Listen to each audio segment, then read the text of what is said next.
wasn't long after we built Arweave as a permanent information storage layer. It was initially intended to just store newspaper articles. And then we realized that actually, you can store all types of data on top of that. And then we realized, applications themselves, turns out, are just data.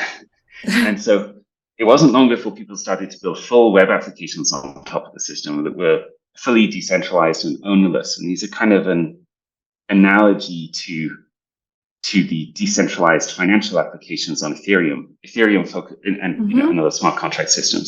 They focus on the raw compute and making sure that you can have agreement about who owns what, or what the LP status in the exchanges and all the rest of it.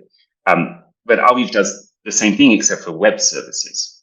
So you can build an application on top of the system, you upload it, and you can't change it later. No one can change it later. It's open and neutral and transparent.